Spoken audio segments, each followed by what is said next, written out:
تہجد کی نماز۔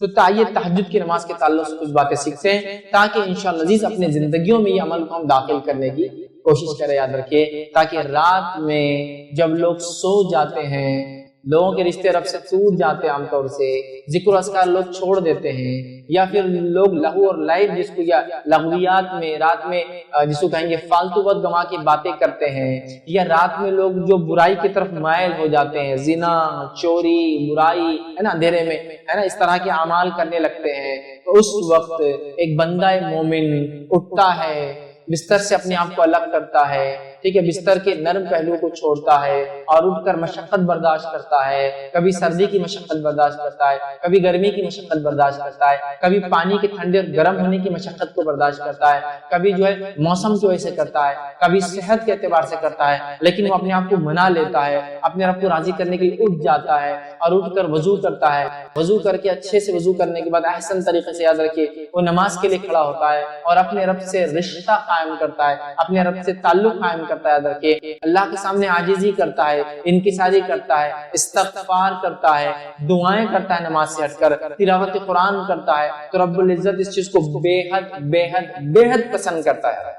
ہم دن میں تو کرتے ہیں، لیکن صد افسوس یا افسوس کی بات ہے ان لوگوں کے لیے جو فرائض ادا نہیں کرتے، چونکہ میں تو نفل کی بات کر رہا ہوں، لیکچر ہی نفل پہ ہو رہا ہے، فرائض پہ تو نہیں ہو رہا، صد افسوس ہے۔ لیکن نوافل کا اگر یہ اجر ہے تو میں سمجھتا ہوں اس کے اجر کو سمجھ کے آپ فریضے کا یا فرائض کا اجر کیا ہوتا ہوں اندازہ لگا سکتے ہیں۔ اور اس بات کو میری یاد رکھیے، اس بات کو یاد رکھیے، سلف صالحین کے نزدیک، صحابہ تابعین تبع تابعین ان کے نزدیک فرائض تو فرائض تھے، سب کو اس پر عمل کرنا ہی تھا، اس میں کوئی خصوصیت نہیں تھی کہ انسان فرض کر رہا ہے 5 وقت نماز، آج تو بولیں گے 5 وقت نماز پڑھا تو فرشتہ ہی ہے، لیکن یہ کوئی خصوصیت نہیں تھی، خصوصیت یہ تھی کہ انسان اللہ رب العزت رات میں اپنا تعلق وہ کرے، معلوم، اور بہت اہم تھا۔ سلف صالحین میں یہ بات عام تھی کہ وہ رات کی نمازیں پڑھتے، کچھ صحابہ کو دیکھا جاتا کہ وہ پوری رات نماز پڑھتے۔ اب آپ کہیں گے پھر سوتے کب؟ ظاہر سی بات ہے، نماز رات بھر پڑھ کے کچھ حصہ سوتے بھی تھے، لیکن اکثر چونکہ نماز پڑھتے تو ہم کہہ رہے پوری رات، اور کوئی واقعی میں پوری رات نماز پڑھتے تھے، اور دن میں کسی وقت آرام کیا کرتے تو پوری رات عبادت کر رہے ہیں۔ کچھ کا حال یہ کہ آدھی رات عبادت کر رہے ہیں، کچھ کا حال یہ کہ 1/3 کر رہے ہیں، کچھ کا حال یہ کہ 1/5 کر رہے ہیں، کچھ کا حال یہ کہ 1/6 کر رہے ہیں، 1/6 رات کو بانٹ رہے ہیں نماز، اور کچھ ایسے بھی تھے جو بہت قلیل مختصر 2 رکعت ہی پڑھ رہے ہیں، لیکن پڑھ رہے ہیں۔ یہ ان کا معاملہ تھا اور یہ ان کے تقوی کی علامت کیا گیا، ورنہ نماز فرائض ادا کرنا یہ تو سب کا کام تھا، سبھی کرتے تھے اس زمانے میں، یہ ان کی خصوصیت، رات میں اٹھنا یہ اللہ کے عاجز بندوں کا شیوا ہے، جو اللہ رب العزت کے عاجز بندے ہوتے ہیں، انکساری اختیار کرنے والے بندے ہوتے ہیں، یہ ان کا شیوا، ان کا طریقہ ہے کہ وہ رات کی نمازوں کو پڑھتے ہیں۔ یاد تو تہجد کا ہم کوشش کریں، تہجد، قیام اللیل، تراویح، صلاۃ اللیل، رات کی نماز، اس کا ہم خاص اہتمام کریں۔ یاد رکھیں، صحیح مسلم کی روایت ہے، نبی اکرم صلی اللہ علیہ وسلم فرماتے اور کہتے ہیں، فرض نماز کے بعد افضل ترین نماز صلاۃ اللیل یعنی تہجد ہے، فرض نماز کے بعد سب سے افضلین ترین نماز صلاۃ اللیل ہے، مطلب رات کی نماز ہے، اور اکثر علماء نے اس پہ ہی راج اتفاق کیا کہ اس سے مراد تہجد کی نماز ہے۔ فرض نماز کے بعد اگر کوئی افضل عبادت ہے تو کون سی عبادت؟ نوافل میں سب سے افضل عمل تہجد ہے، فرض نماز کے بعد اگر کوئی افضل عمل ہے تو صلاۃ اللیل ہے، رات کی نماز ہے، قیام اللیل ہے، رات کا کھڑے ہونا ہے، کھڑے ہونے سے مراد نماز کے لیے کھڑے، رات کی نماز ہے، یہ سب سے افضل عمل ہے، یاد رکھیے، فرض نمازوں کے بعد۔ تو ہمیں چاہیے کہ ہم فرائض کا تو اہتمام کریں، نوافل میں بڑھ چڑھ کر حصہ لیں، کیونکہ جب ہم نوافل کا اہتمام کرتے ہیں تو اللہ رب العزت ہماری بہت تائید اور نصرت کرتا ہے۔ یاد رکھیے، ہمارے دلوں سے بیماریوں کو، پریشانیوں کو، دکھوں کو، تکلیفوں کو دور کر دیتا ہے، ہماری دعاؤں کو، حاجتوں کو، منتوں کو، مرادوں کو قبول کر لیتا ہے۔ رات کا وقت یاد رکھیں، اس کے بڑے فضائل ہیں، بڑے فضائل۔ فرض نماز کے بعد سب سے افضل نماز اگر کوئی نماز ہے نمازوں کے بعد تو وہ صلاۃ اللیل ہے، رات کی نماز ہے، قیام اللیل ہے، تہجد ہے، تراویح کی نماز ہے، یا جو ہے قیام اللیل جس کو ہم کہتے ہیں، یہ یاد رکھیے رات کی نماز ہے۔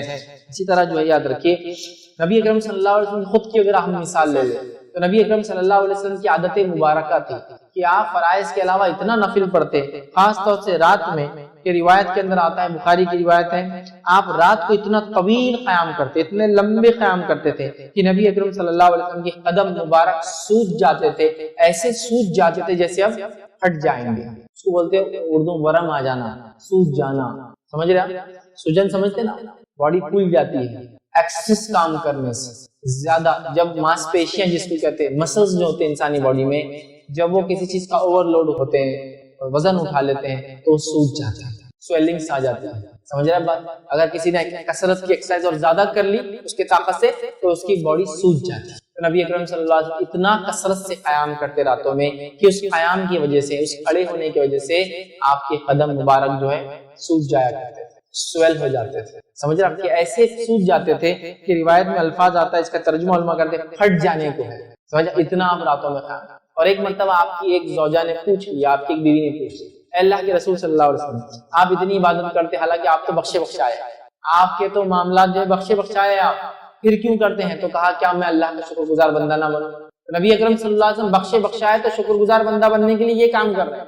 میرے رب کا تو حال ہم کو پتہ ہی نہیں کیا ہے. یقیناً اس نے ظن رکھتے اپنے رب سے ہم کہ ہمارا رب ہمارے گناہوں کو معاف کر کے، ہماری کوتاہیوں کو معاف کر کے ہم کو بخش دے گا انشاءاللہ، لیکن ہم کو تو پتہ بھی نہیں. لیکن اس کے بعد بھی ہم کتنے آرام سے زندگی گزار رہے ہیں، اپنی من مانی زندگی گزار رہے ہیں. اللہ سے تعلق کمزور سے کمزور ہوتا چلا ہے. یہاں تو میں نفل کی بات کر رہا ہوں، ہمارے فرائض غائب اللہ ہم پر رحم کرے.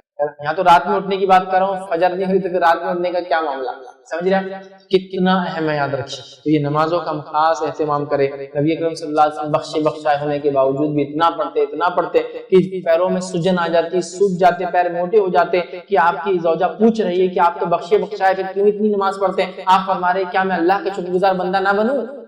تو ہمیں بھی چاہیے کہ ہم خاص اہتمام کریں. آئیے اور یاد رکھیے خصوصاً رمضان میں نبی اکرم صلی اللہ علیہ وسلم معاملہ اور بڑھ جاتا ہے. عام دنوں کی قیام اللیل آپ کی ہوتی ہے لیکن رمضان میں مخصوص عمل آپ کرتے. آئیے صحیح بخاری کی روایت ہم دیکھتے ہیں. روایت کے الفاظ اس طرح سے کہ نبی اکرم صلی اللہ علیہ وسلم قیام اللیل کا خصوصاً رمضان میں اہتمام کرتے. حدیث کے الفاظ اس طرح سے جب ماہ رمضان کا آخری عشرہ آ جاتا آپ صلی اللہ علیہ وسلم اپنی راتوں کو زندہ کرتے، راتوں کو جاگتے اور اپنے گھر والوں کو بھی جگاتے اور عبادت کے لیے کمر بستہ ہو جاتے. نبی اکرم صلی اللہ علیہ وسلم رمضان کے آخری عشرے میں اپنے گھر والوں کو بھی جگاتے، خود بھی جاگتے اور عبادت کے لیے کمر بستہ ہو جاتے. اور ظاہر سے رات میں کون سی عبادت کریں گے؟ قیام کرنا، نماز پڑھنا، مطلب تلاوت قرآن کرنا، ذکر کرنا، استغفار، اپنے گناہوں کی معافی مانگنا، دعائیں کرنا، یہی تو تھا رات. اب ظاہر سی بات ہے عورتوں کا معاملہ لے لے، جو عورتیں پاکیزہ ہے وہی سب کر سکتی، جو ناپاکی کی حالت میں نماز چھوڑ کے وہ سب کر سکتی، وہ استغفار کر سکتی ہے. ظاہر سی بات ہے اس کے لیے ان کو غسل کی ضرورت نہیں، استغفار کر سکتی ہے، دعائیں کر سکتی ہے، نماز نہیں پڑھیں گی. دیکھ رہے اپنے گھر والوں کو جگاتے اٹھاتے. اور مطلب قیام اللیل تو اہم ہے، رمضان کی قیام اللیل اور اہم ہے، اور رمضان کی آخری عشرے قیام اللیل اور اہم ہے کہ اللہ کے رسول خود جاگ رہے ہیں، گھر والوں کو جگا رہے ہیں. تو ہمیں قیام اللیل کا تو یوں ہی اہتمام کرنا چاہیے، رمضان میں بالخصوص کرنا چاہیے، اور رمضان کے آخری عشرے کی راتوں میں تو اور بالخصوص کرنا چاہیے. اور اس کے اندر بھی اگر اور اندر جاؤں تو رمضان کی آخری عشرے کی طاق راتوں میں تو اور بالخصوص کرنا چاہیے، کیونکہ وہ شب قدر بھی ہو سکتی ہے. پانچوں میں سے کوئی، عام دنوں میں بھی، رمضان میں بھی، رمضان کی آخری عشرے میں بھی، 5 راتوں میں جو طاق، ہمیں بہت اہتمام کرنا ہے. قیام اللیل یاد رکھیے، راتوں کی نماز کا یاد رکھیے. تو اللہ کے رسول صلی اللہ علیہ وسلم خود پڑھ گھر والوں کو اپنا حکم دیتے تھے. ٹھیک ہے، رمضان کے اندر آپ اہتمام زیادہ کرتے جاتے ہیں. اسی طرح بخاری کی روایت ہے جس نے ماہ رمضان کی راتوں میں قیام کیا، من قام رمضان، جس نے ماہ رمضان کی راتوں میں قیام کیا، نماز پڑھی، ایمان اور اس نیت سے کہ اللہ اس کا اجر دینے والا ہے، غفر له ما تقدم من ذنبه، تو اللہ اس کے پچھلے تمام گناہوں کو معاف کر دیتا ہے. جو رمضان میں قیام کرے راتوں میں اس نیت سے احتساب کی کہ اللہ اس کا مجھے بدلہ دینے والا ہے، تو اللہ رب العزت اس کے تمام پچھلے گناہوں کو معاف کر دیتا ہے. ایک روایت میں ونصام رمضان میں روزے رکھے، ایمان اور احتساب کی نیت سے، اس نیت سے کہ اللہ اس کا اجر دے گا، اس کے پچھلے گناہ معاف ہو جاتے ہیں. یہاں کا من قام رمضان، جو رمضان کے اندر قیام کرے، اور قیام کے ساتھ کیا کرے؟ اس نیت سے قیام کرے کہ اخلاص کے ساتھ، کسی کو دکھانے کی نیت سے نہیں، شور غل کے لیے نہیں کہ اب پورے لوگ نماز پڑھے تو میرے کو بھی جانا پڑے گا، لوگ پوچھیں گے مسجد میں تم رات میں دکھ رہے ہیں رمضان. نہیں، احتساب کہ اللہ مجھے اجر دینے. پھر جماعت سے ہو جائے تو افضل، نہ بھی ہو تو انفرادی، تو اس کے پچھلے گناہ معاف ہو جاتے ہیں. آئیے صحیح بخاری کی ایک اور روایت، نبی اکرم صلی اللہ علیہ وسلم فرمایا ہمارا رب ہر رات کے آخری تہائی حصے میں، ایوری نائٹ، رمضان خاص نہیں ہے، رمضان کے بارے میں 2 روایتیں ہوگی، ایک آپ کو جاگتے آخری عشرے میں جگاتے گھر والوں کو، اور دوسری یہ قیام کرنا. اب دوسری روایت اس میں عام بات کیا حدیث سنیے غور سے. ہمارا رب ہر رات کے آخری تہائی حصے میں آسمانی دنیا پر نزول فرماتا ہے اور کہتا ہے کون ہے جو مجھے پکارے اور میں اس کی دعا قبول کر لوں. انا الملک، کون ہے جو پکارے اور میں اس کی دعاؤں کو قبول کروں. اور اس کے بعد اللہ رب العزت فرماتا ہے کون ہے جو مجھ سے کچھ مانگے اور میں اسے عطا کروں؟ کون ہے جو دعا مانگے اور میں قبول کروں؟ کون ہے جو مجھ سے مانگے اور میں اس کو عطا کروں جو وہ چاہتا ہے؟ ٹھیک ہے. اس کے بعد اللہ فرماتا ہے کون ہے جو مجھ سے مغفرت طلب کرے اور میں اسے بخش دوں. اور یہ معاملہ ہر رات ہوتا ہے، ہر رات مصیبتوں میں پریشان لوگ، دکھوں سے پریشان لوگ، بیماریوں سے پریشان لوگ، دعاؤں کے تعلق سے کہ وہ ہماری دعائیں اللہ سے ہم کو قبول کروانا ہے، اپنی منتیں مرادیں حاجتیں پوری کروانا ہے، تو در در جانے کی اور بھٹکنے کی ضرورت نہیں.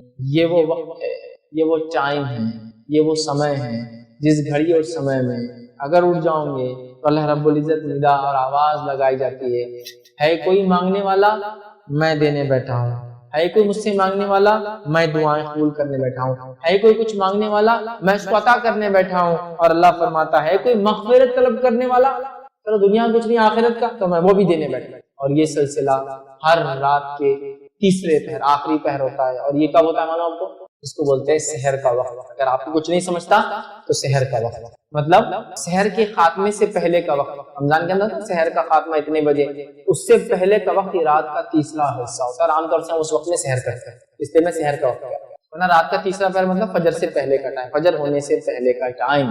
سمجھا؟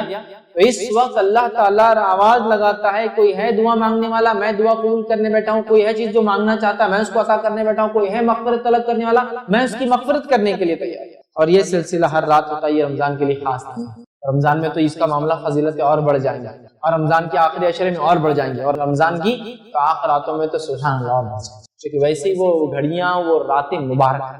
اور پھر اس میں یہ آخری پہر تیسرا پہر سمجھ رہے ہیں. اور سلف صالحین نے ان سب کو انکیش کر لیا.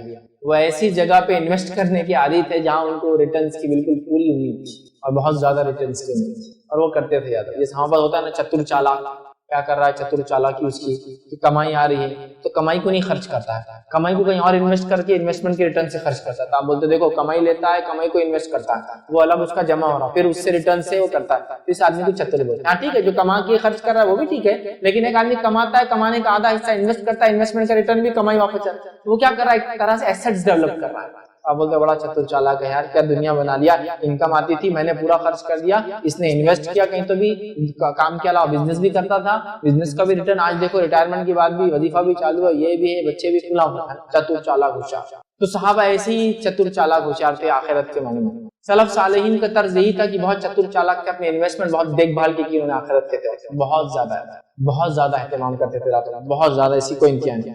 یاد رکھیے اس کے فائدے دیکھیے. سب سے افضل نماز نبی اکرم صلی اللہ علیہ وسلم رمضان میں خاص اہتمام کرتے، رمضان میں گھر والوں کو اٹھا کے اس کو پڑھاتے. اس کے بعد جو ہے یہ وہ وقت ہے آخری پہر ہے. ویسے تو عشاء کے بعد سے شروع ہوتا ہے لیکن سب سے افضل ترین وقت اس کا تیسرا پہر ہے جب اللہ تعالیٰ آواز لگاتا ہے ہائی کو مانگو. آئیے جامع ترمذی کی روایت ہے، نبی اکرم صلی اللہ علیہ وسلم فرمایا کہا اللہ اپنے بندے کے قریب ترین اس وقت ہوتا ہے، اللہ اپنے بندے کے قریب ترین اس وقت ہوتا ہے جب رات کا آخری پہر ہوتا ہے. اللہ بندے کے سب سے قریب کب ہوتا ہے؟ جب رات کا آخری پہر ہوتا ہے. اگر اس وقت اللہ کا ذکر کرنے والوں میں تم ہو سکتے ہو تو شامل ہو جاؤ. آپ صلی اللہ علیہ وسلم مشورہ دے رہے اگر اس وقت اللہ کے ذکر کرنے والوں میں تم شامل ہو سکتے ہو تو ہو جاؤ. اللہ سب سے قریب ترین انسان رات کے آخری حصے میں ہوتا ہے، اور آپ کو معلوم اللہ سب سے قریب ترین بندہ سجدے کی حالت میں ہوتا ہے. تو اگر دونوں روایتوں کو ہم ملا لے تو اللہ سے سب سے قریب آدمی سجدے کی حالت میں ہوتا ہے، اور اگر رات کے آخری پہر کا وہ سجدہ ہو تو اور قریب ہو جائیں گے. سب سے قریب اللہ بندے سے رات کے آخری پہر ہے، اور حدیث میں آتا ہے کہ سجدے میں سب سے قریب ہوتا ہے. تو کیوں نہ اس وقت نماز پڑھی جائے تاکہ قریب سے قریب ہو جائے. اور جب ایک بندہ اللہ کا محبوب بن جاتا ہے تو دنیا کی وسیلوں کی، دنیا کی چیزوں کی اس کو ضرورت نہیں پڑتی. اپنے معاملات کو نہیں نکلوا لیتا اپنے رب سے، ہے نا. جیسا لوگ جان پہچانے تو منوا کے اپنے کام نکال لیتے ہیں، تو جس بندے کی پہچان رب العزت سے ہوتی ہے وہ منوا لیتا ہے اپنا کام رب سے، وہ بنا لیتا اپنی آخرت دنیا میں رہتے ہوئے. یاد رکھیے تو یہ رات میں ہو سکتا ہے، یہ کمال رات میں ہو سکتا ہے. درکی ہم کوشش کریں کہ ہم اس کے لیے جدوجہد بولوں گا آج کے زمانے میں تو کوشش نہیں، مجاہدہ ہو جائیں گا. آج تو بہت اسٹرگل ہے، کیونکہ جو لائف سٹائل ہم جیتے نا وہ لائف سٹائل یہ ہے کہ دن بھی برباد اور رات بھی برباد کرنے والا لائف سٹائل.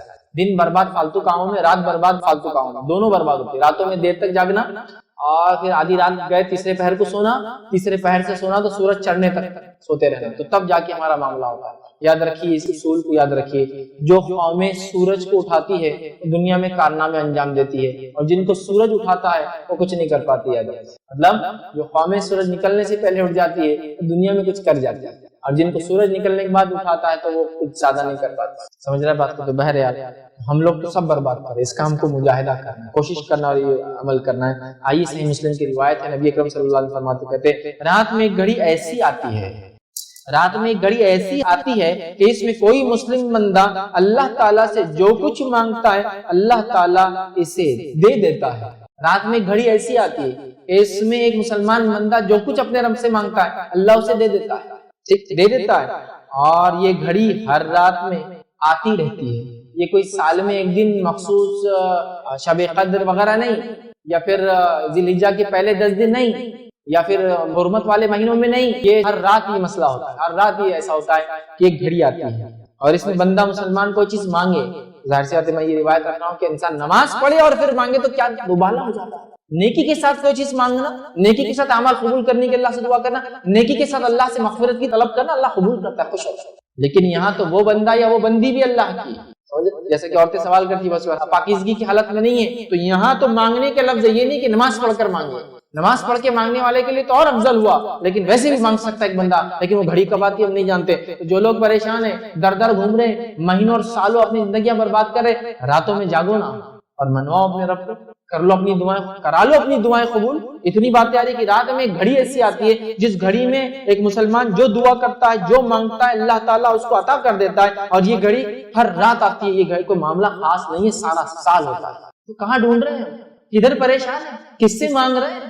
ادھر ہے راستہ، یہ ہے راستہ کہ راتوں میں تہجد کا اہتمام پھر دعائیں، اور راتوں میں نماز کا اہتمام پھر دعائیں، اور سجدوں میں دعائیں، اور استغفار اور کثرت سے دعائیں، اور اللہ کی تسبیحات اور تلاوت قرآن نماز کی شکل میں یا بغیر نماز کے پڑھنے کی شکل میں، سمجھ رہے ہیں؟ تو بہرحال ہم کو یہ تمام چیزیں کرنا ہے۔ تو رات میں اگر انسان جاگتا ہے اور تہجد کا اہتمام کرتا ہے تو دلوں کو زندگی ملتی ہے، دلوں کو زندگی ملتی ہے، وہ ارادے یا وہ عزم جو پست ہو چکے ہیں ان میں ایک نئی زندگی آتی ہے۔ آپ نے سب کچھ کر لیا دنیاوی اعتبار سے، آپ تھک گئے ہیں، اب رات میں اٹھ کے عبادت کریے اپنے رب کو راضی، دیکھیے وہ جو عزم تھے اللہ پورے کر دیتا ہے، وہ جو ارادے تھے اللہ پورے کر دیتا ہے۔ آپ دنیا میں اعتبار سے تھک چکے ہیں، اب اس میں ایک نئی جان اللہ تعالیٰ ڈالا، تو راتوں میں اٹھنے سے زندگی ملتی ہے انسان، وہ عزم جو ختم ہو چکے، پستہ ہو چکے، اس میں نئی توانائی اور نئی جوش اور جان آتی ہے۔ اسی طرح ہم دیکھتے ہیں اللہ تعالیٰ کا قرب حاصل، ٹھیک، اسی طرح ہم دیکھتے ہیں گناہوں سے رات میں اٹھنا انسان کو روکتا ہے، معلوم۔ اسی طرح ہم دیکھتے ہیں یہ گناہوں کا کفارہ بھی بنتا ہے، راتوں میں اٹھنا ہمارے گناہ، اس لیے کہ اللہ تعالیٰ مشقت کو دیکھتا ہے۔ اب آپ کہیں گے کیا میں تہجد بغیر رات میں سوئے کے پڑھ سکتا ہوں؟ ہاں پڑھ سکتے ہیں، مسئلہ نہیں، لیکن سو کر اٹھ کے آخری حصے میں اٹھ کر پڑھنا چونکہ اس میں بڑی مشقت ہے، اس کا اجر زیادہ ہے، ورنہ تہجد تو عشاء کی بعد بھی پڑھ سکتے ہیں، سونا ضروری ہے، لیکن اجر کے اعتبار سے سو کر نفس کو کاٹ کر پھر اٹھنا اور پھر نماز پڑھنا یہ بڑی بڑی، سمجھ رہے آپ؟ اس کا اجر زیادہ ہے۔ نبی اکرم صلی اللہ علیہ وسلم نے فرمایا قیام اللیل کیا کرو، قیام اللیل کیا کرو، کیونکہ تم سے پچھلے صالحین کی یہی عادت تھی، تم سے پہلے جتنے صالحین گزرے، انبیاء اور انبیاء کے پیروکار، ان کے حوارین، ان کے اصحاب، ان کے مددگار، ان پر ایمان لانے والے، ٹھیک ہے، ان کا طریقہ، صالحین کا یہ نیکوکاروں کا طریقہ عادت رہی ہے، اور یہی عمل پیہم تھا، مطلب اس میں وہ بالکل اٹل تھے، یہ عمل بالکل برابر وہ استقامت کے ساتھ کرتے چلے گئے۔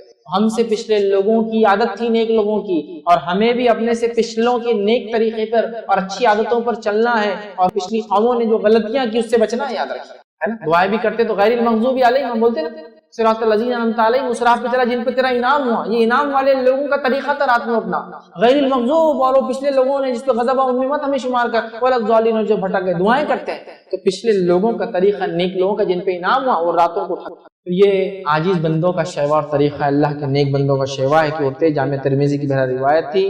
اسی طرح جو ہے وہب بن منبہ رحمۃ اللہ علیہ ایک تابعی ہے، وہ فرماتے ہیں اور کہتے ہیں، ان کا قول دیکھیے، قیام اللیل سے بدصورت کے چہرے پر اللہ تعالیٰ چمک دے دیتا ہے گناہوں کی وجہ سے۔ وہ آدمی نہیں کہ اب آپ بولیں گے امریکن اور یورپین تو پورے گورے ہوتے ہیں، اب ان کو کیا بدصورت کو دیں گے، نہیں، کانٹیکسٹ انسان کی بدعمالیاں اس کے چہرے کو کالا کر دیتی ہے، اس کی بدعمالیاں اس کو بیکار بے نور کر دیتی ہے۔ تو یہ فرماتے ہیں، یہ تابعی ہے، وہ فرماتے وہاب بن منبہ رحمۃ اللہ علیہ، وہ کہتے ہیں قیام اللیل سے بدصورت کے چہرے پر چمک آ جاتی ہے، جس کو بولتے ہیں نا آپ کسی کے چہرے کو دیکھ کر ارے کیا چہرہ ہے یار یہ آدمی کا، اس کا رنگ کچھ بھی ہو سکتا ہے لیکن اس کے چہرے کو دیکھ کر آپ فریش ہو جاتے ہیں، آپ میں موٹیویشن جنریٹ ہوتا ہے، آپ خوش ہوتے ہیں کچھ لوگوں کے چہرے پہ۔ وہ فرماتے ہیں کہ اللہ تعالیٰ قیام اللیل سے بدصورت چہرے پر چمک آ جاتی ہے، یہ فرماتے ہیں اس کی بدولت ذلیل آدمی کو اللہ عزت نصیب کر دیتے ہیں۔ اب ظاہر سی بات ہے جو رات کو اٹھ کے نماز پڑھ رہا تو فرائض کا اہتمام تو ہو ہی چکا ہوں گا نا اس کا، تو اللہ تعالیٰ اس کے ان اعمال فرائض اور نفل میں اضافہ اور راتوں میں اٹھنے کی بدولت کیا کرتا ہے، اس کے لیے یہ کرتا ہے کہ ذلیل آدمی کو اللہ عزت دلا دیتا ہے۔ اور کئی لوگ جو اعمال کے اعتبار سے ذلیل تھے، گناہگار تھے، جب اللہ کے حضور میں جو توبہ کیا، سچی توبہ کی اور ایمان لائے، اور اس کے بعد جو نبی نے جس وقت میں موجود تھے اس نبی پر ایمان لا کے اس کے طریقے پر چلے اور اللہ رب العزت کو راضی کرنے کی کوشش کی، تو وہ ایک دم ذلیل تھے اعمال کے اعتبار سے، اللہ نے عزت بخش دی دنیا کی۔ تو چور اور ڈاکو تھا، ایمان لے کر آیا، اللہ نے عزت بخش دی، سمجھ رہا؟ تو کوئی اللہ کا نیک بندہ بن گیا جس کے واقعات، جس کی برائیاں مشہور تھی سماج میں، یہ ہوتا ہے۔ تو وہ کہتے ہیں کہ اللہ ذلیل کو عزت دے دیتا ہے، ٹھیک ہے۔ اور پھر فرماتے ہیں روزے دار کی شہوانی قوتوں کو کمزور کر دیتا ہے، اور مومن کے لیے جنت سے پہلے راحت و آرام کی کوئی جگہ نہیں ہے۔ دن میں روزہ رکھنے سے شہوانی قوتیں کم ہوتی ہیں، اور رات کو جاگنے سے چہرے پر نور اور عزت ملتا ہے، سمجھ رہا؟ کتنی بڑی بات۔ اب جو واقعے میں فرائض پہ عمل کر رہا ہے وہ اپنے نور کو اور بڑھا لے، اپنی عزت کو اور بڑھا لے۔ جو عمل نہیں کرتا ہے وہ فرائض سے عمل کر کے اس طرف بھاگنے کی کوشش کرے۔ یہ گریس مارکس کی بات ہو رہی، جتنی بھی نوافل کی بات ہو رہی، نوافل فرض کے بعد ہی اجر دیتے ہیں، تو کوئی سمجھ نہیں آ رہا اتنے فائدے تو میں فرض نہیں کر کے یہ کروں گا، یہ تو تب اجر دیں گے جب فرائض ہوں گے، یہ بات یاد رکھیے، ٹھیک ہے۔ بہرحال آئیے آگے۔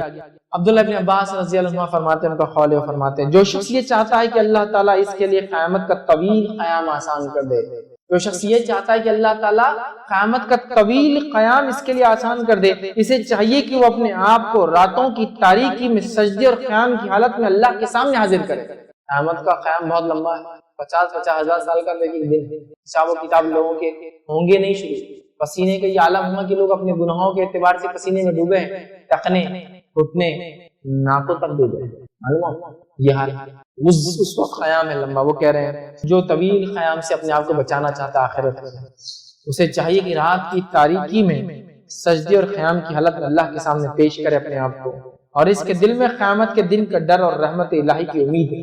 قیامت کا ڈر بھی ہے لیکن رحمت الہی کی امید بھی ہے، اور وہ کھڑا رہے اپنے رب کے حضور اور سجدے کرے، تو انشاءاللہ وہ قیام اس کے لیے آسان ہو جاتا ہے، یاد رکھیے۔ تو بہرحال اس کے ساتھ ساتھ قیام اللیل کی فضیلت جو ہے مسند احمد کی ایک روایت میں آتی ہے، اتنی بہترین پیاری پیاری فضیلتیں ہیں، یاد رکھیے، ایک کے بعد ایک اس حدیث میں آتی ہے۔ یہ حدیث میں آپ کے سامنے رکھتا ہوں، آئیے حدیث کے الفاظ سنیے۔ نبی اکرم صلی اللہ علیہ وسلم فرماتے ہیں تم رات کا قیام ضرور کیا کرو، تم راتوں کی نمازیں ضرور پڑھا کرو، تم عشاء کے بعد سے لے کے فجر سے پہلے تک کچھ نہ کچھ نمازیں ضرور پڑھا کرو، نام تہجد بولو، تراویح بولو، قیام اللیل بولو، تم پڑھا کرو، تم راتوں قیام ضرور کیا کرو، کیونکہ یہ تم سے پہلے صلح کی عادت تھی، تم سے پہلے کے انعام والے لوگوں کی، نیک لوگوں کی عادت تھی۔ تو پہلا فائدہ رات کی نماز، نیک لوگوں کے نقش قدم پر چل رہے ہیں، پہلا۔ دوسرا فرماتے ہیں عادت تھی، اور رات کا قیام اللہ سے قریب کرتا ہے، رات کا قیام اللہ سے قریب کرتا ہے، دوسرا فائدہ۔ تیسرا فرماتے ہیں گناہوں سے بچاتا ہے، مطلب دن میں گناہوں سے بچنے کی صلاحیت پیدا ہوتی ہے اگر قیام کریں گے رات میں تو۔ چوتھا فائدہ سنیے، فرماتے ہیں آپ صلی اللہ علیہ وسلم، اور برائیوں کو مٹا دیتا ہے، جو پچھلا ہو گیا وہ نام اعمال برا کلیئر ہوتا ہے، نیا نام اعمال میں گناہ انٹری نہیں لیتے ہیں، گناہوں سے دن میں بچاتا ہے، پچھلے جو گناہ ہو گئے ان کو مٹاتا ہے۔ پانچواں فائدہ سنیے، غور سے سنیے، برائیوں کو مٹاتا ہو گیا پانچواں فائدہ، اور جسمانی بیماریوں کو دور کرتا ہے۔ کون سا ایسا انسان ہے جو بیمار نہیں ہے؟ کون سا ایسا انسان ہے جو کہے گا میرا نام عمل تو نیکیوں سے فل ہے؟ کون سا ایسا انسان ہے جو کہے گا گناہ میں نہیں کرتا ہوں؟ کون سا ایسا انسان ہے جو یہ کہے کہ جو پچھلے گناہ ہے وہ مٹانا نہیں چاہتا ہے؟ کون سا ایسا انسان ہے جو کہے کہ میں سلف صالحین کے ہم سے پچھلے گزرے ہوئے نیک لوگوں کے طریقے پہ نہیں چلنا چاہتا؟ تو یہ نیک لوگوں کا طریقہ تھا، یہ کرنے سے، رات کا قیام کرنے سے اللہ تعالیٰ کے ہم قریب ہوتے ہیں۔ کون سا انسان اللہ کے قریب نہیں چاہتا؟ یہ کرنے سے ہمارے دن میں گناہ نہیں ہوں گے انشاءاللہ، تو اللہ گناہ سے بچاتا ہے، پچھلے گناہوں کو مٹاتا ہے، اور بیماریوں سے پورے علاج، پورے مسائل کا حل، پورے پرابلم کا سلوشن رات میں جاگنا ہے۔ رات میں تو جاگنے میں سے کوئی ڈاؤٹ نہیں ہے۔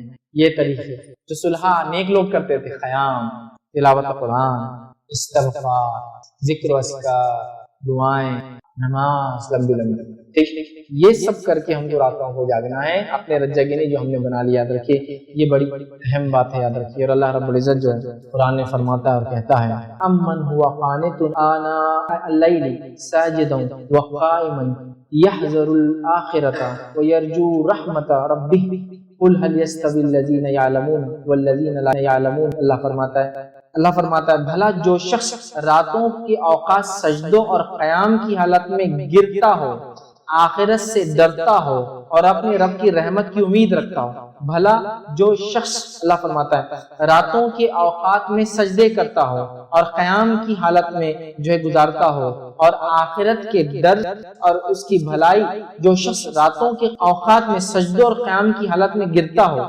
آخرت سے ڈرتا ہو اور اپنے رب کی رحمت کی امید رکھتا ہو.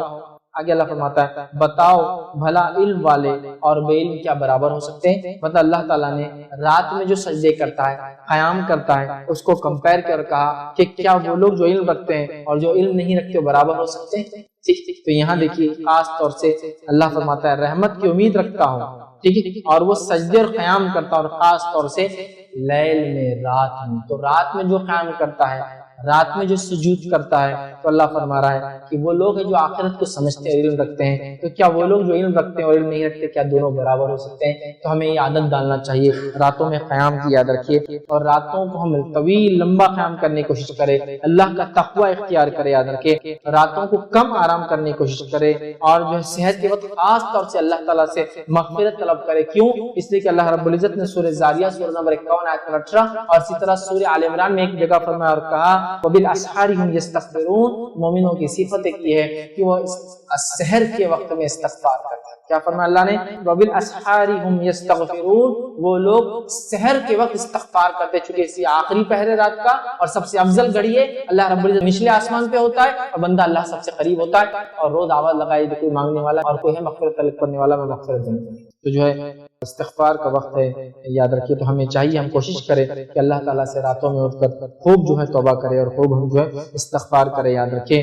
اور یاد رکھیں سلف صالحین کے قول میں سے قول ہے ابو سلیمان دارانی رحمۃ اللہ علیہ فرماتے اور کہتے ہیں، یہ تاریخ دمشق میں ان کا یہ قول ملتا ہے. وہ کہتے ہیں کرنے والوں کو راتوں کے قیام میں لہو و لعب میں مشغول لوگوں سے بھی زیادہ لذت ملتی ہے. جو لوگ راتوں کو جاگ کر رب کو راضی کرنے کی کوشش کرتے ہیں نا، ان لوگوں کو جو لوگ راتوں میں جاگ کے لہو اور لعب، عیش مستی کر رہے ہیں، یا جو ہے منمانی کر رہے ہیں، یا اللہ کی عبادت کے خلاف کام کر کے راتیں گزار رہے ہیں، وہ کہہ رہے ہیں جو راتوں میں عبادت کرتا ہے نا، اس آدمی کو جب اس کی لذت کا پتہ چل جاتا ہے، لذت لگ جاتی ہے، تو اس کو ان لوگوں سے زیادہ اس میں مزہ آنے لگتا ہے. ہوتا ہے نا، لوگ چوراہوں پہ بیٹھنا پسند کرتے رہتے ہیں، لیکن اس میں وہ کہتے ہیں اس سے زیادہ مزہ آنے لگتا ہے ان لوگوں کو جو راتوں میں جاگنے کے اللہ کی عبادت کے عادی ہو جاتے ہیں. پھر وہ کہتے ہیں لذت ملتی ہے. اگر رات نہ ہوتی تو اس دنیا میں زندہ باقی رہنے کی کوئی چاہت نہ ہوتی ہے. رات میں تو دنیا میں، دن میں تو پریشان حال ہے لوگوں میں، رات میں اکیلا بندہ اپنے رب کے قریب ہوتا ہے. دیکھیے اسی طرح جو ہے ابن عمر، عبداللہ بن عمر رضی اللہ عنہ کا قول ہے، طبقات ابن سعد میں روایتوں کا قول ہے، وہ کہتے ہیں مجھے دنیا کی، ان کے وفات کا وقت قریب آ گیا، موت کا وقت قریب آیا، تب وہ کہنے لگے اور فرمانے لگے مجھے دنیا کی کسی چیز کو چھوڑ جانے کا کوئی افسوس نہیں، مجھے دنیا کی کسی چیز کو چھوڑ کر جانے کا افسوس نہیں ہے. پھر فرماتے اور کہتے ہیں افسوس نہیں ہے، البتہ شب بیداریوں اور راتوں کی عبادت سے محروم ہو جانے کا افسوس ہے. مجھے دنیا کو چھوڑ کے جانے کا کوئی افسوس نہیں، مال متاع جائیداد بیوی بچے افسوس نہیں، صرف ایک چیز کا افسوس ہے جو اکیلے میں رات کی عبادت کرتا تھا، اللہ سے قریب ہوتا تھا، وہ موقع نہیں ملے. کتنی بڑی بات ہے. سلف صالحین کتنا راتوں کو جاگنے کے شغف تھا، عادت تھی، عادی تھے، ایک دم اپنے آپ کو اس کے لیے تیار کیا تھا. یاد رکھیے یہ بڑی اہم بات ہے، یاد رکھیے. اور راتوں میں کھڑے ہونا کوئی عام بات نہیں ہے. راتوں میں کھڑے ہونا عام آدمی کے بس کی بات نہیں، راتوں میں کھڑے ہونا یہ ہر کسی کی بس کی بات نہیں. ہاں ہر کسی کی بس میں یہ تو ضرور ہے آدھی رات تک جا کر لہو لعب میں، شور غل میں، فلموں میں اور تھیٹروں کے اندر اور سڑکوں پر، نکڑوں میں، چوراہوں میں دوستوں کے غول کی غول بنا کے گاڑیاں بھگانے میں، گاڑیاں چلانے میں، راتوں میں ہائی ویز سے بیٹھ کر پارٹیز کرنے میں تو ہو سکتا ہے، لیکن رات میں عبادت کرنا ہر آدمی کے بس کی بات نہیں ہے. یہ اللہ کے بہت کم بندے ہوتے ہیں جن کو اللہ رب العزت یہ نیک توفیق دیتا ہے کہ اللہ رب العزت کی اٹھ کے رات میں عبادت کرتے ہیں. اور اس تعلق سے آئیے ایک مشہور قول آپ سنیے. یہ قول جو ہے قتادہ رحمۃ اللہ علیہ کا ہے جو بہت مشہور مفسر ہے نا، آپ ابن کثیر پڑھیں گے تو قتادہ یہ فرماتے ہیں، قتادہ رحمۃ اللہ فرمایا، یہ وہ جو ہے مفسر ہے، ان کا قول ہے، قتادہ رحمۃ اللہ علیہ فرمایا کرتے تھے، یا ان کا قول ہے جو ہے، ان کے قول دیکھیے کیا ہے، وہ کہتے تھے منافق کبھی بھی اطاعت الہی کے لیے راتوں میں جاگ نہیں سکتا۔ وہ کہا کرتے تھے منافق کبھی بھی اطاعت الہی کے لیے راتوں میں نہیں جاگ سکتا، کہ تو منافق تو ویسے فرض بھی دکھانے کو کرتا ہے تو رات میں کیوں جاگے گا؟ تو کہتے تھے منافق کبھی بھی رات میں اطاعت الہی کے لیے جاگ نہیں سکتا، یہ تو صرف سچا مومن ہی، اس لیے میں نے بھی کہا سچا مومن، کیونکہ رات میں فرض نماز کو تو لوگ دیکھ رہے ہیں تو منافق آ جاتے تھے، لیکن رات میں تھوڑی منافق نماز پڑھتے ہوں گے۔ وہ کہتے ہیں کہ منافق کبھی بھی جو ہے اطاعت الہی کے لیے رات میں جاگ نہیں سکتا، یاد رکھیے، بڑی بات ہے، یاد رکھیے، ایک بڑا بھاری قول ہے ہم جیسے لوگوں کے لیے، یاد رکھیے۔ بہرحال آگے آئیے ہم دیکھتے ہیں اللہ رب العزت نے فرما رکھا تتجافى جنوبهم عن المضاجع يدعون ربهم خوفا وطمعا ومما رزقناهم ينفقون۔ اللہ فرماتا کہتا ہے ان کے پہلو بستر سے الگ رہتے ہیں، مطلب صحابہ کے تعلق سے آ رہی بات کہ وہ راتوں میں جاگتے ہیں، اپنے اللہ کے نیک بندوں کا تذکرہ کر رہا ہے کہ ان کے پہلو بستر سے الگ ہوتے ہیں، رات میں الگ رہتے ہیں، وہ جہنم کے خوف اور جنت کی لالچ میں اللہ تعالیٰ کو پکارتے ہیں۔ کوئی نہیں جانتا کہ ان کی آنکھوں کی ٹھنڈک کا کیا سامان چھپا رکھا ہے جو انہیں ان کے اعمال کے بدلے میں دیا جائے گا۔ وہ لوگ جو راتوں کو اپنے پیٹھ کو بستر سے الگ رکھتے ہیں، مطلب فرائض ادا کرنے کے علاوہ راتوں میں اٹھتے ہیں، اللہ فرما رہا ہے، اور اللہ سے خوف کرتے، جہنم سے اس سے پناہ مانگتے ہیں، جنت کے تعلق سے طلب کرتے، اللہ سے اس کی لالچ رکھتے ہیں، تو اللہ فرما رہا ہے اور اللہ کو پکارتے ہیں۔ کوئی نہیں جانتا اللہ نے ان جیسے لوگوں کی آنکھوں کی ٹھنڈک کے لیے کیا سامان چھپا کر رکھا ہے، معلوم نہیں ہے، اور اللہ تعالیٰ نے ایسے نیک لوگوں کو رات میں جاگتے ہیں ان کے لیے خزانے جمع کر رکھے ہیں، ایسی نعمتیں جمع کر رکھی ہے جس کو دیکھ کر ان کی آنکھوں کو ٹھنڈک محسوس ہے، لیکن وہ کیا ہے اللہ کرا یہ خود نہیں جانتے ہیں، لیکن یہ کر کے آؤ پالو نہیں اس چیز کو۔ بڑی بات ہے، بہت بڑی بات ہے، یاد رکھیے ہمیں راتوں کو جا کر اللہ کی عبادت میں گزارنے کی کوشش کرنا چاہیے۔ یوں تو بہت گل چھرے، عیش مستی مذاق، انجوائمنٹ، کنٹری سائڈ جو ہے پکنک اور رات میں خیمے لا کے گھوم گئے، بہت ہو گیا، لیکن یہ عادت، یہ مشغلہ ہم کو بنانا یاد رکھیے اور اس کے فائدے اٹھانا ہے۔ اسی طرح اللہ رب العزت جو ہے قرآن میں فرماتا، سورہ دہر کی آیت نمبر 26 اور 27 میں فرماتا اور کہتا ہے وَمِنَ اللَّيْلِ فَاسْجُدْ لَهُ وَسَبِّحْهُ لَيْلًا طَوِيلًا إِنَّ هَؤُلَاءِ يُحِبُّونَ الْعَاجِلَةَ وَيَذَرُونَ وَرَاءَهُمْ يَوْمًا ثَقِيلًا۔ اللہ فرماتا اور کہتا ہے، غور سے سنیے کیا ہے، اللہ فرماتا ہے اور رات کے وقت اس کے سامنے سجدے کر اور رات کا طویل عرصہ اس کی تسبیح کیا کر۔ نبی اکرم صلی اللہ علیہ وسلم کو اسپیشل حکم ہے اور انبیاءوں کے لیے یا نبی اکرم صلی اللہ علیہ وسلم کے لیے رات کی نماز فرض تھی، یاد رکھیں، یہ ضروری ہوتی ہے، یاد رکھیں، اور آپ ہمیشہ پڑھتے تھے۔ پھر اللہ فرما رہا وَمِنَ اللَّيْلِ فَاسْجُدْ لَهُ وَسَبِّحْهُ لَيْلًا طَوِيلًا کہ نبی آپ رات میں سجدہ کرے، مطلب قیام کرے، نماز پڑھے اور رات کا طویل عرصہ اللہ کی تسبیحات بیان کرے۔ إِنَّ هَؤُلَاءِ يُحِبُّونَ الْعَاجِلَةَ اور اللہ فرماتا ہے اور کہتا ہے بے شک یہ مادی لوگ جو دنیا پرست لوگ ہیں وہ جلدی ملنے والی دنیا چاہتے ہیں، اجلت سے ملنے والی وہ چیز چاہتے ہیں۔ پھر اللہ فرماتا عاجلہ وَيَذَرُونَ وَرَاءَهُمْ يَوْمًا ثَقِيلًا اور فرماتا ہے جلدی ملنے والی دنیا کو چاہتے ہیں اور اپنے پیچھے ایک بڑے بھاری دن قیامت کی ہولناک کیا چھوڑے اور بھلائے بیٹھے ہیں۔ یہ لوگ دنیا پرست لوگ دنیا چاہتے ہیں لیکن آخرت کو بھلا بیٹھے ہیں، اس کی عذاب کو، اس کی ہولناکیوں سے جو ہے یہ لوگ بالکل انجان ہیں۔ لیکن اے نبی آپ راتوں میں جگہ کیا کیجئے، سجدے کیا کیجئے، خوب ذکر کیا کیجئے اور ایک بڑا طویل عرصہ اس میں گزاریے۔ تبھی تو نبی اکرم صلی اللہ علیہ وسلم لمبی لمبی راتوں میں نمازیں قائم کرتے تھے، جیسے قیام ہوتا تھا ویسا اتنا لمبا رکوع ہوتا تھا، ویسا اتنا لمبا سجدہ ہوتا تھا، بہت آرام اور اطمینان کے ساتھ۔ یہ نماز کی کیفیت و تفصیلات دیکھنا ہے تو وتر اور تہجد اور تراویح کی نماز کی تفصیلات میں نے پورا بیان کی۔ وتر کی نماز کا طریقہ، اس سے پورے مسائل میں نے اس میں وتر اور تہجد کی نماز کا طریقہ اس کے مسائل کا بیان کیا۔ بہرحال تو ہم دیکھتے ہیں سلف صالحین کا یہی طرز تھا اور وہ بہت زیادہ اس میں جو عمل کیا کرتے تھے، ٹھیک ہے۔ اسی طرح ہم دیکھتے ہیں جو ہے بعض سلف صالحین کے رات کی نماز کے تعلق سے جو اقوال میں سے اقوال ملتا ہے وہ یہ ہے، وہ شخص سخت برے حساب سے نجات کی امید کیسے لگا سکتا ہے جبکہ وہ رات بھر سویا رہتا ہے اور پھر دن بھر لہو و لعب اور کھیل تماشے میں گزار دیتا ہے۔ وہ شخص اللہ سے آخرت مغفرت کی امید کیسے کر سکتا ہے جو راتوں کے اندر وہ جو ہے وہ فرماتے ہیں جو امید کیسے لگا سکتا ہے جو رات بھر سویا رہتا ہے اور دن میں لہو اور لائق فالتو کاموں میں لگا رہتا ہے، وہ کیسے سوچ سکتا ہے کہ اس کی مغفرت ہوگی؟ وہ کیسا امید کر سکتا ہے؟ تو لہٰذا ہمیں چاہیے کہ ہم خوب قیام اللیل کا اہتمام کریں، اور اس کی جو کیفیت ہونی چاہیے وہ کیفیت ہم جو اپنے اندر اختیار کریں۔ اس کے کئی فائدے انشاءاللہ العزیز ہم کو ملیں گے، دنیاوی اور اخروی فائدے تو یقیناً اسی کے لیے ہے۔ اور وہ لوگ جو سوتے پڑے ہیں، یہاں رات کی نماز حضور فجر بھی نہیں پڑھتے، ایسے ایک شخص کا تذکرہ نبی اکرم صلی اللہ علیہ وسلم کے سامنے ہوا جو فجر بھی نہیں پڑھا اور سوتا رہا۔ بخاری کی روایت ہے، نبی اکرم صلی اللہ علیہ وسلم فرمایا